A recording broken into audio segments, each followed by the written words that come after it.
Okay, hello guys. So this is video number 8, I think. Number 8. Check natin. Oh, number 9. So this is video number 9 for Microtech tutorial. And our topic for today is all about creating bridges. Okay? So the concept behind bridges, sample. Okay, this is a network bridge. So you have a network device and you have multiple computers. Tagalog pala tayo. Hindi lang computers pero meron tayong CCTV at gusto nyo ihiwalay yung traffic inside the network for the CCTV and the computers. So paano po yun gagawin? Ngayon muna natin yung heater. Ang unang gagawin natin is, like example, in this example, okay, ipagpalagay na lang natin si computer 3 at sa computer 4, these are CCTVs. Okay? So, gawin natin bridge 1 na belong si computer 1 at sa computer 2 sa bridge 1 at si CCTV 1 at sa CCTV 2 na belong sa bridge 2. Para ang magko-communicate is ang computer 1 at saka computer 2. Okay? And si computer 3, CCTV 1 at si CCTV 2, sila lang dito ang pwedeng mag-communicate. So, paano natin gawin yan? Pwede natin lagyan dito ng ibang network address, and dito ibang network address, pero nakalagay sila within bridge. No? So, bridge 1 and bridge 2. Okay? So, let's go to our video tutorial. Let's open our Microtech. Okay. So, go to bridge. And then, sa bridge, meron na yung default. Yan, ito yung default. At tapos, kung titingnan nyo sa port, ito, pakita ko muna ha. Kung gamit tayo ng hex or hoplite, meron tayong 4. Yung hex is 5. At yung hoplite is only 4. So, I am currently using hoplite. So, 4 lang yung Ethernet ko. Dito sa hex is 5. Naka-segregate na talaga yung Ethernet, internet port, tapos 1, 2, 3, 4 na LAN port. Okay? So, ang gagawin natin bridge. Ang bridge 1, sa akin is hex lang, hoplite ako eh. So, walang 5. Okay? So, gawin natin bridge ang port 2 and 3.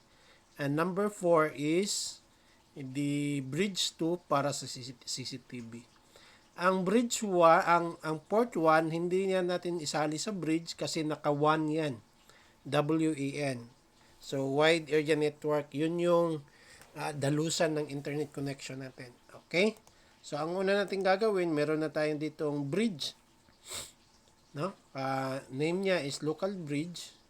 Kung titingnan mo sa port, lahat ng Ethernet 2, 3, 4 ay nabilong sa local bridge. Okay? Remember, this is a Wi-Fi na ginawa natin last. Gawin din natin ito, doon natin ito ilagay sa ating bridge 1. Okay? Gagawa tayo ng isang bridge, tapos underscore, lagyan natin ng CCTV.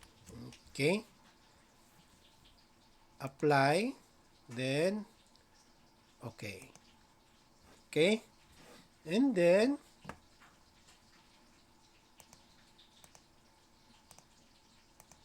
teka muna ha.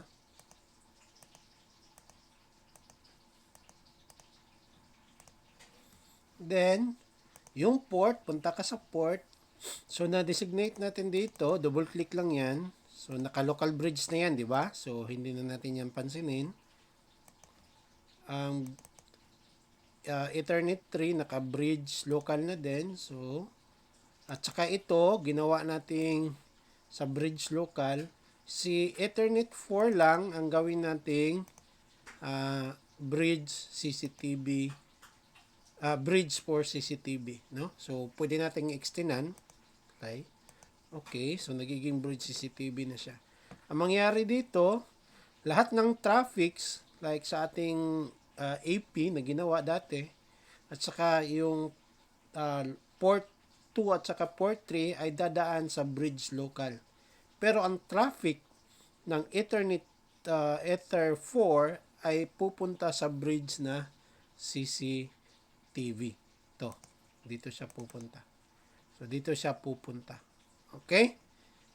Meron pang setup dito pero hindi lang muna natin to papansinin because meron pa tayong ibang succeeding tutorial na kung saan isi-set up natin isi-set up natin na ang bridge 1, ito yung IP address ng or network ng bridge 1 at iba yung IP address or network address ng bridge 2.